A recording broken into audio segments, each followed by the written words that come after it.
Hello everyone. So to close this event right now, we're very excited to have Asha Curran with us. She is Giving Tuesday CEO, and she's going to talk to us about the movement and how it has grown over the years. So Asha, thank you so much for being with us. We're very happy to have you. It's so good to be with you. I just wish it was in person. Oh, that's amazing. So I'm here with being with us. We're very happy to have you. It's so good to be with you. I just wish it was in person. Oh, that's amazing. So I'm here with Richard from Movimento Bem Maior, which is also organizing the event with Instituto MOL. So we just have a bunch of questions for you because this event is just purposely right after Giving Tuesday. That's why we make it in December or the end of November. And we're just very, very happy, and we have a bunch of questions. So I wonder if we could just jump right in. Jump right in. Yes. Okay. Yes. Okay, perfect. So I'll let Richard introduce himself and then start. Yeah, well, thanks for being with us, Asha, once again, just as Rafaela said. And to get us started, I would like to ask you just to give you a brief introduction about yourself and about your work as a CEO for Giving Tuesday. Sure. Well, it's funny, I've been CEO of Giving Tuesday officially for a year and a half, but I've actually worked on Giving Tuesday since the very first day it was created. And the reason that happened is that it was created at a New York City cultural institution called the 92nd Street Y. And it lived there, it was incubated there, as we say, for the first 7 or 8 years. And then obviously it just became so big that it really needed to be independent. And when I was at the 92nd Street Y, my title was Chief Innovation Officer.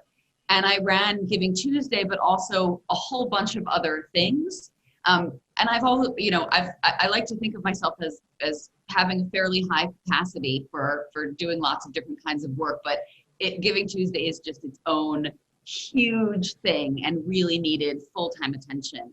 And so it was a really interesting process. We call it spinning out. So we went through a long process that was legal and organizational.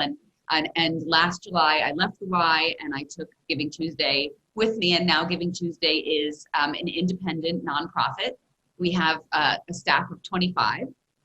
And then we have this network of hundreds and hundreds of leaders all over the world that we also consider part of our team. That's so amazing. And one thing we were discussing before we started taping is that Giving Tuesday started as a very American-centered initiative, but it has grown over the years, and it's a much bigger thing now than that. It's like a multicultural movement, and countries are like adding their own logos and colors to the identity of it. So could you tell us a bit more about how that evolved and how you see that? Yeah, and you're so right. It really, I'm a little embarrassed when I look back and think how American-centric it was, because it is so global now. In the very beginning, the idea is a really simple idea of a day to do good, a day to give back, but we specifically made it to follow the shopping days of Black Friday and Cyber Monday. And of course, Thanksgiving, right, which is celebrated here in the United States as well and is the day before Black Friday. But within the first year, it started to cross borders. And as you say, the idea behind Giving Tuesday was that it's meant to be co-owned and co-created by all of the people and organizations and families and schools and so on that engage with it. And so organizations here in the United States started to take it and change it and create their own names and their own colors and their own logos. And that was something that we really celebrated. And then when it started crossing borders, a bunch of really interesting things happened in the sense that Brazil was one of the very first. I think 2013. We had UK, Canada, Brazil, Russia, Singapore. So it started very quickly after the original idea was born. But the really meaningful thing about that to me was that it really spoke to the universal nature of generosity, how generosity is present in every culture, in every country, in every community on earth, and that an idea like Giving Tuesday works because different communities can take that idea of a day to express generosity in whatever way feels right and meaningful and really make it feel like that place. right? So that it really reflects that place's cultural identity and the people and the communities within it. So that's been truly amazing. And this year we are at 75 official countries. We were just joined this year by Lebanon, Senegal, Sierra Leone, the Philippines, Malaysia. So we have new countries joining us all the time. And the amazing thing about the leaders of those country movements is not just that they exist, but that they are completely interconnected. So they talk to each other. Giving Tuesday, we don't even think of Giving Tuesday as a day anymore. We think of it as a year-round initiative movement with one day of big celebration. Whereas in the beginning, it really was meant to be a day. And then we sort of thought about it in the lead up to the next year's day. But now these leaders of these 75 countries, hundreds of communities and coalitions all over the world are constantly talking to each other, sharing ideas and supporting each other. And when they have a success, they want others to replicate that success. It's not really as successful as it can possibly be until somebody else has also used that idea. So it's just an amazing, sprawling global community. Yeah, it's beautiful to see how ideas are constantly being shared and how things move so quickly from one area to the other, from one city to another city. It's incredible. I mean, the real potential of it, and of course it couldn't happen without technology, right? Mm-hmm. But I think it's not just technology. I think you have to bring a certain intention to the way that you're using technology, and it allows exactly what you're describing, which is a good idea being born in Chile and being replicated in Taiwan, right? the following week, and then being replicated in, Brazil and Tanzania and Lebanon and Russia. It's the potential of it is really huge. We can create not just change, but really rapid change. Yeah, and you mentioned something very interesting now, technology, especially during this whole COVID-19 quarantine. How do you see that impacting the Giving Tuesday movements throughout the world, and how do you see that impacting actions? And are people being creative with it? How? People are being so creative with it. The amazing thing about what's happened since March is that you see that obviously on the one hand, there is huge challenge, right? There's public health disaster, there's economic anxiety, and there's social anxiety, and there's isolation. And these are all real, huge problems coming at us like a tidal wave all at once, right? Unlike most disasters that happen in a very specific place, in a very specific time, and then everybody else can respond, and then healing can begin. And this just feels completely different. And much like generosity, it also feels universal, right? Like we're all facing this together. We all need to get out of this together. At the same time, the really fascinating thing is that that giving is actually a way that people deal with uncertainty. Right? And so when you are in a time of, because that's what all of this creates, right? All of the anxiety, all of the public health disaster, all of the worry, all of it creates this feeling of uncertainty that can be overwhelming. And one way that we as humans can cope with uncertainty is through generosity, because it gives us a sense of control and a sense of power, because we realize that we really have the ability to create impact, that we have the ability to change things. We don't have to be billionaires. We don't have to be huge organizations, right? Any of us, regardless of what we have, has the ability to take into our hands making a meaningful difference in someone else's life or in our community or in our world. And so because of that, and I think because of many other reasons, what I've noticed since this pandemic, and I think the data bears this out, is that people have become more giving, not less. And they did it right away, right? So you would think this whole thing happens in March, and the first thing that people do is to make sure that they are safe and their loved ones are safe and have what they need. But what we experienced was that happened for sure, but at the same time, immediately people started to worry about their neighbors and about their broader communities, and then about the world beyond their communities, right? Wanting to make sure that everybody was okay, including complete strangers. And that's been really inspiring. And then from an organizational perspective, which you asked about too, yes, people are being so creative, and I find that so inspiring. So I'd like a couple examples just from this week that I've noticed. Well, one example from this week is there's an organization, I don't know this organization, I've never had any contact with them, I just heard this story. An organization that normally as their Giving Tuesday campaign, they go and do like massages and makeovers for elderly women, right, who live in a shelter or in a nursing home. Give them that sense of human touch and dignity, and wonderful campaign. And obviously they can't do that this year. So they've changed their Giving Tuesday campaign to create a huge volunteer initiative of people writing letters to those people in the in the homes and in the shelters. And I just think that's beautiful. And then one example from our own community is that there's a music organization in California that does concerts, performs jazz concerts, and they can't. But they really still have the passion for their mission.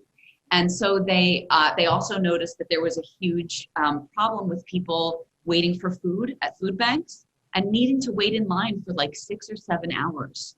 And so they created this huge initiative to perform open air concerts for the people who are waiting in line.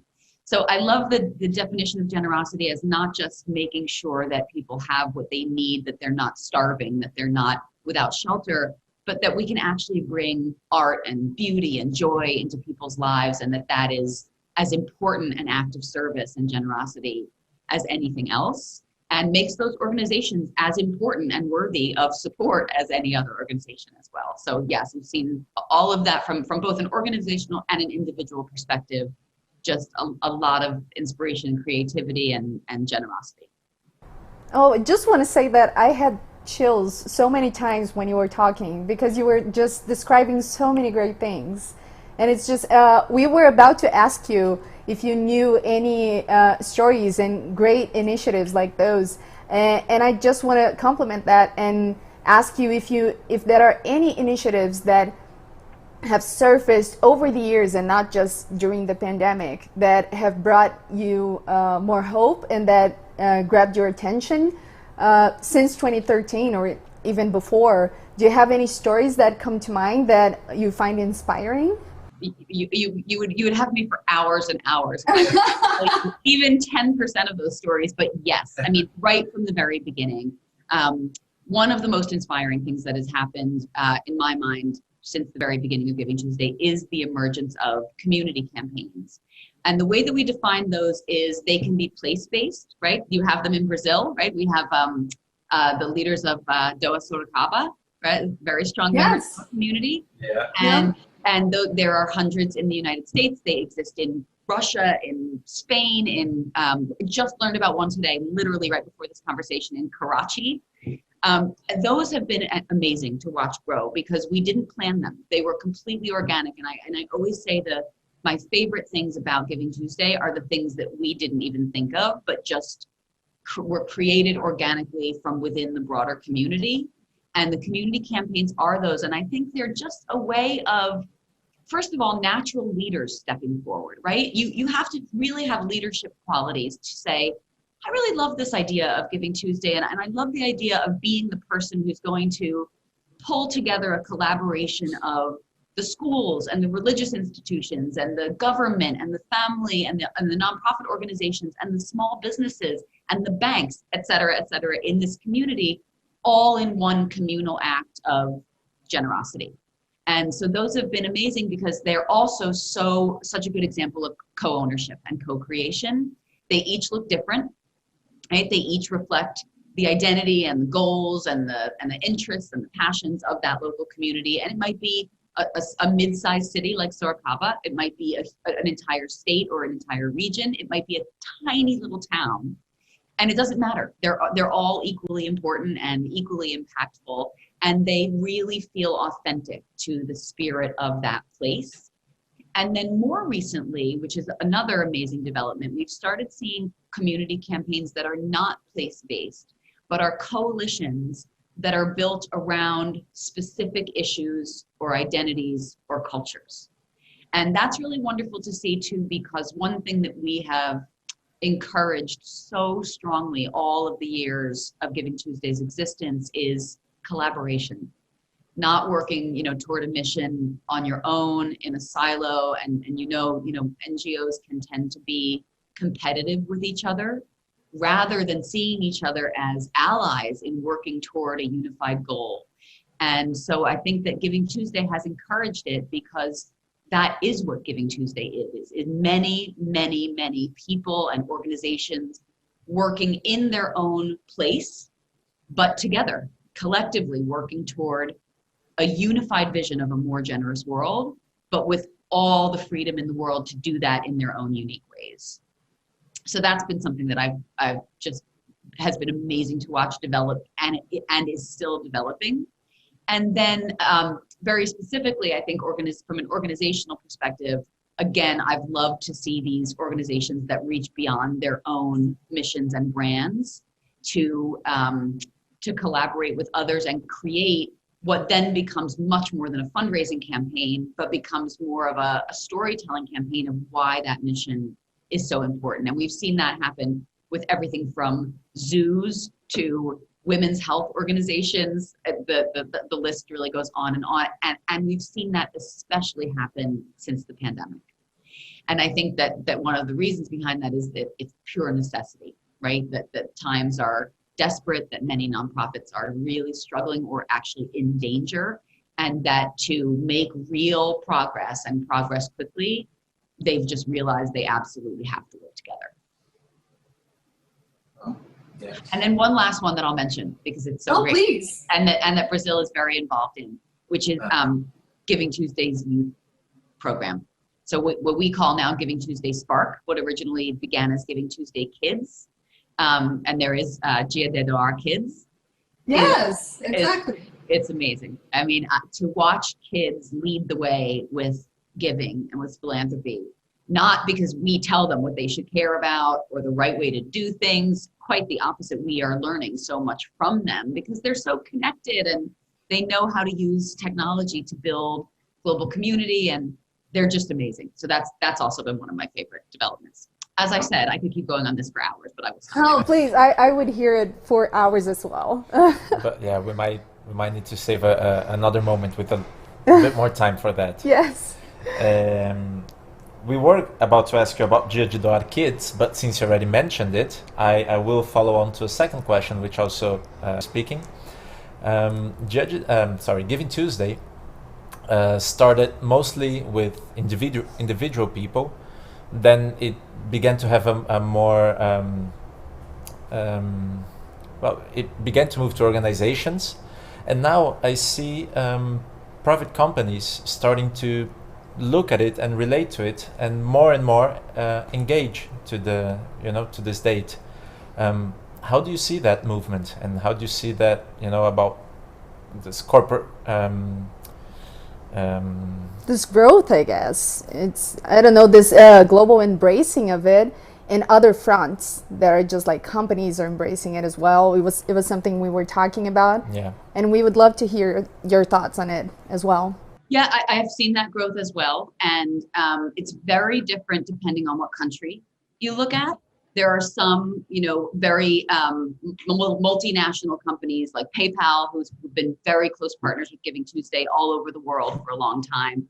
And then there's banks and other kinds of companies that are within different countries that become involved. And that's worked better in some countries and not as well in some countries. I think the companies that have been very successful with Giving Tuesday are the ones that use it, that identify very specific goals, right? Are they trying to make a statement to the public about a cause that they believe in? Are they trying to uplift the causes that their employees care about or that their customers care about? So I think the first step is really identifying which one of those that is, and then building a campaign around it. And I really love to see employee-focused campaigns, but that focus on what the employees care about rather than what the companies care about. That's just an individual bias. I like to see companies become involved no matter what. I also think there's been a really interesting shift, and I think this is global, that companies are really under a lot of pressure to be very authentic about matters concerning social justice and different causes, that they are actually being expected to have a point of view, a real point of view, and to really put work and resource behind whatever that is. And I don't think that was true, let's say, a generation ago. But I think now the public is, you know, I don't personally like the word donors, but I say givers, but I think that givers want to be deeply involved in the causes that they care about. They don't just want to click a button or send a check, right? They really want to be involved. And just like with GivingTuesday, they want to co-own that, right? The impact around that issue. And so I think there's been a big difference in demand, right? In how people want companies to engage with issues. They want it to be transformational rather than transactional. So I think we'll see some really interesting developments in that way. Oh, that's great. Yeah. So going back to Dia de Doar Kids, which it's so great that you already know about it and mentioned it, because we actually had a question for you about educating kids from early on to committing to giving. And I wonder if you have any insights on that. How do you make this maybe fun or interesting, or just educate them early on? So we don't. They make it fun and interesting. So I think the really interesting thing about GivingTuesday Kids and Dia de Doar Kids is that we are following them. And I hadn't thought about it in that way before then. So with my own children, what I noticed was, to the extent that giving was discussed at all, it was certainly discussed in our family, you know, the importance of generosity, the importance of service. When their schools would do anything about it, it was usually that there'd been a volcano or a typhoon or a tsunami or something, right? And that the school would encourage the parents to send in small amounts of money with the children so that the school could then make a donation to whatever the disaster was. Or maybe, you know, on Thanksgiving, right, that we were each assigned some cans of food to send into the school, and then the school would give that to a shelter. And that's fine. But the part that skips is the kids themselves, right? They become just the messengers.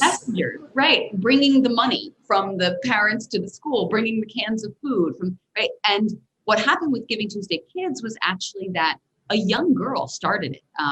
And she came to us and said, you know, can I launch GivingTuesday Kids? And she was 12 years old at the time. And she had identified very specific things that she cared about. She lives in California, where there's a huge problem with homelessness. And she started to ask her mother a lot of questions about why that was, and about very specific things like how women dealt with being homeless, with their special things that they have to deal with. And so she started creating, she was also a sewer. So she started creating bags, and she would put useful items and feminine hygiene products and start giving them away. And she created that. And so when she created GivingTuesday Kids, what we were able to do, what we were able to bring to that initiative was the facilitation, the connection, the network building that is what we do. And so now that community is becoming global, and it's becoming hundreds of kids strong, but each one of those kids decides what they care about.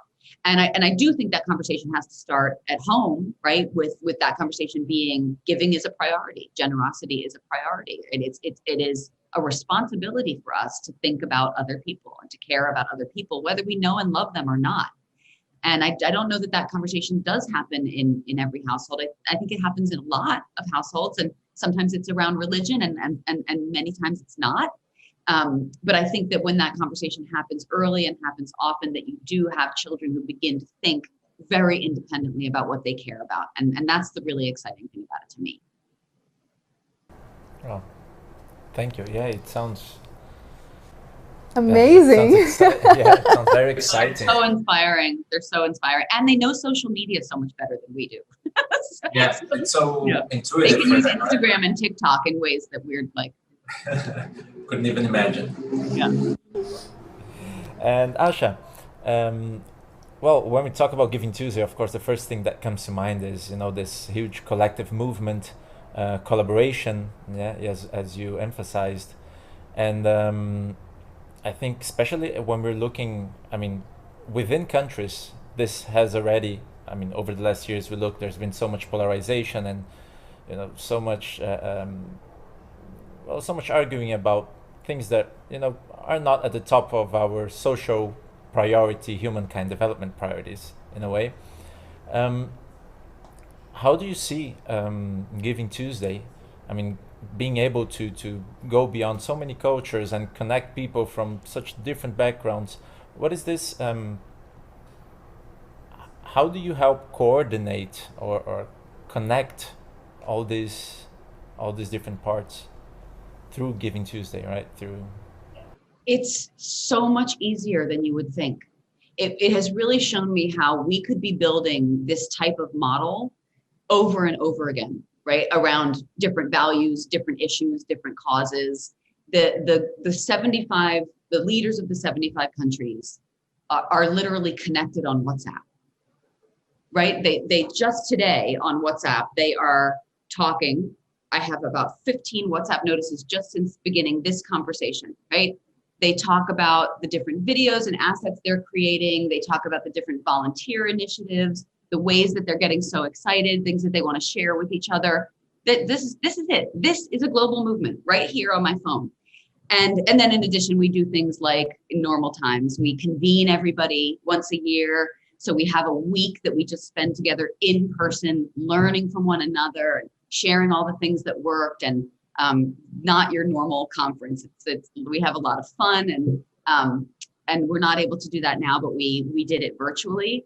But beyond that, it's very, very uncomplicated. We just have the intention of keeping everybody connected, and so everybody is connected. And the truth is that it's so rewarding to be part of that kind of community, right? Of shared purpose and collective vision. And it's so inspiring to see others doing the same or similar work to you and wanting you to take their ideas, that it just hangs together, right? It creates so much cohesion. And generosity is such a powerful thing, right? In its own right. An individual act of generosity is as important as a vote, right? If we vote in an election, we're voting to help to ensure the future that we want.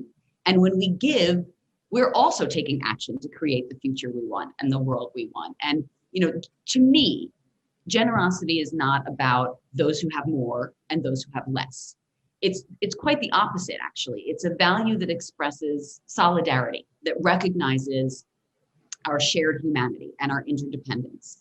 And so an act of generosity is a recognition of that. Collective generosity, which is what makes Giving Tuesday so special, not just on that one day, but all year round, is that same powerful act times a million, right?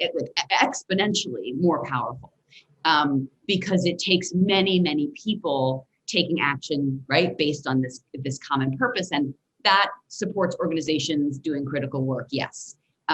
It also forges stronger bonds between people. It creates more resilient, connected communities. And ultimately, it just creates a more thriving and resilient social sector and a more thriving and resilient world. And I'm not sure that part could happen without the collective part. Yeah, that's amazing. So I want to ask you something, coming back to the context where we are right now. In Brazil, just to inform you a bit more, we're coming to an end of a cycle of government relief packages, and unemployment rates are going way up, and I feel like this is a situation that is happening globally, each country facing their own hurdles. But I want to ask you, now that we are approaching these hard times again, and Brazil right now is facing the beginning of a second wave of COVID as well, just like the US is things are going up again. So I would like to ask you, what do you think is the role of Giving Tuesday right now as we face like this new big hurdle, and in the long run, so that we can focus on being more generous even when we start facing a more complicated situation again, and not necessarily all the measures are going to be there of relief and people are going to be unemployed? How do you see the role of Giving Tuesday in helping people on that matter? Or the role of generosity, right? Yeah, Or the exactly. role, right, or the role of generosity, absolutely. I think it makes it more critical than ever. And I think the biggest risk that we see right now from an organizational perspective is that people will take themselves out of the conversation, right? That they will think that it's insensitive to ask for support. And quite the opposite. People are looking to give, so give them that opportunity. And from the perspective of creating shared bonds, that's never been more important either, right? People are isolated, they are lonely, right? They are desperate for connection, and connection can happen over Zoom. I think we have proven that over and over during this pandemic. So I keep saying, keep getting the question, how can Giving Tuesday break through the noise, as we say, during this particular time? As you say, we're in a very dramatic political period in the United States. And we are also having cases go up. People are really scared. A lot is happening. But I keep saying, we don't need to break through the noise. We need to be the noise. Generosity needs to be the conversation, right? Not be knocking timidly on the door saying, can generosity be part of what's going on with all of this worry and fear and uncertainty and economic anxiety? It has to be the main focus, right? Because that sense of solidarity is all that's going to get us through this. And I think it also presents us with a unique opportunity in that what we are seeing actually is not a situation that's going to pass and suddenly everything will be normal again. What we're seeing is actually the truth being revealed, that nothing was normal in the first place, right? And that things were always so precarious that they're now breaking. And the opportunity that we have is to fix what's being broken in a better way than it was built in the first place. That's a big opportunity, but generosity has to be the foundation of that building. Oh, that's great. That's so important. I love what you said. Yeah, it has to be the main focus of the conversation. It has to. It has to be the main focus of the conversation, and it has to be the main value that drives the decisions that we make in moving toward whatever world we're going to ultimately be living in when these times pass. Yeah.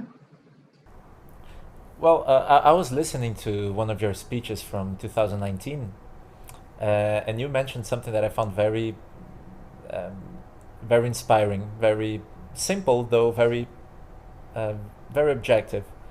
You talk about philanthropy by definition as love to humankind, and then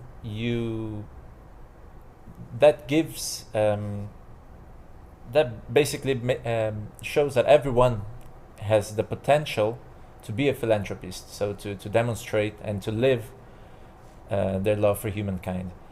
Yes. Can you tell us a bit how that reflects into the culture of generosity we want to build, and how that helps us break the stigmatized images we have in our society from all the philanthropist role and the receiver? Yeah. So it makes me sad that the word philanthropist has come to mean an individual with lots and lots of money, and that philanthropy as an institution has come to mean funding of one way or another. And I think what that does is reduce what is a broad and deep universal value that lives in the heart and the soul, as well as the wallet and the head, right? To something that is so transactional and that cuts 99% of people out of the conversation, right? And indeed, the original root of philanthropy is love of humanity. And I think that's so important to remember, first of all, because I think of love to a family as I think of generosity to a society. In other words, you can't have a happy, thriving family without love, no matter what else you have. And you can't have a happy, thriving society without generosity. So to my mind, those are almost the same value. One is turned inward toward those who are closest to you. One is turned outward toward those who represent the rest of the world. your community and the broader human community. If we look at philanthropy like that, it's not only so much more inspiring, but it's completely inclusive. So in the beginning of Giving Tuesday, the very first year, I will never forget this post I saw from this woman. I would love to meet this woman someday so I could tell her that I've shown her picture to what must be thousands and thousands of people at this point. I don't know who she is or where she was, but she was holding up a sign that said, I don't have $1 million, but I can help. I'm not rich. I don't have $1 million, but I can help change lives on Giving Tuesday. And I think that was one of the early moments when I realized the potential of a movement that invites everybody to be a giver and that does not divide people into those who have and those who need, right? As kind of charity often does do that. Instead, it gives everybody the power of being a philanthropist, of being a giver. So I think having that conversation is so important. And I think some places do that so much better than others. You know, in my travels around the world, what I've realized is that it's a very American thing to look at giving strictly in terms of money, right? Because this might be true of Brazil, I'm not sure, but we are so hyper-capitalist, right? That everything is about money. We think of everything in terms of money. Black Friday is about money. Cyber Monday is about money. And so we think of giving and Giving Tuesday as being about money. And money is an important way that giving manifests. It's not that it's not important. It's just that it's not all, right? And it doesn't make a gift more important to be bigger in terms of money. And when I travel around the world, I see, generosity as being expressed in so many different ways that we don't have here, even though we have, sky high donations. Like Brazil, for example, everybody in Brazil is so warm, right? There's, and I noticed this in other places too, in Chile, when you meet someone, you kiss them and hug them, and you'd never do that in the United States, right? But it's such an important small act that is just universal. You don't even think about the fact that you do that and what it means to people and the response that it evokes. But you do realize it if you travel to places where that happens, and then you travel back to someplace where it doesn't happen. You realize that there are all these small reflexive ways that we show generosity and kindness in cultures around the world that we can learn and adopt from each other and realize that we take them for granted, but that they make such a huge difference. Our new leader in Senegal was telling me that in Senegal, there's not very much appreciation for the work that NGOs do, right? So that's a problem they have, a goal the problem they need to try to solve. But that in Senegal, it's not acceptable for anybody to eat alone. That's amazing. I just can't even imagine living in a society where it's not acceptable to eat alone. In the States, people are like, isolation and loneliness are endemic. They're a huge, huge issue.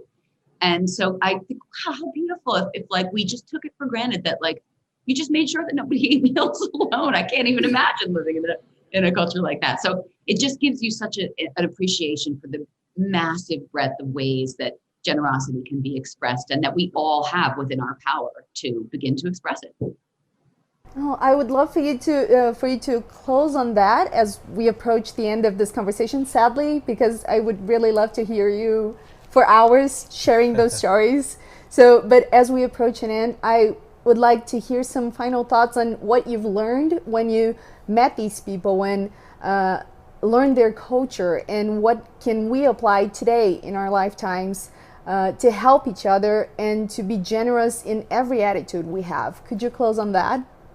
Can I add one little question to your question, just not to lose the opportunity? Have you learned to be somehow more generous throughout these years with Giving Tuesday? I hope so. Yeah. I mean, I hope I've learned to be more generous in the sense that when I've traveled around and had been the receiver of generosity, right? That it's meant so much to me in ways that the people who were showing that generosity might not have even realized, because that's just what they do, right? In welcoming, in kindness, in friendship, in meals, in the list goes on, and that I've then taken those things to heart so much that I'm more likely to extend those small acts of kindness to others. So I hope that I've become more generous just by absorbing all of those different ways of generosity and appreciating, maybe in ways that I didn't before, how meaningful they are. So I think that's one way. I think taking a more global view of giving culture and learning about how other cultures express generosity in beautiful ways, and then beginning to incorporate some of those ways in our own lives, is definitely one way. And I think realizing that we don't have to do traditional forms of giving to be generous, right? We can create, we can make a meal for a neighbor. We can, here in the States, and I think all over the world, since the pandemic, people are starting mutual aid networks, which is where they manage to create a sort of hub, usually technological, where people can list things that they have and people can list things that they need, and then they can connect those two things.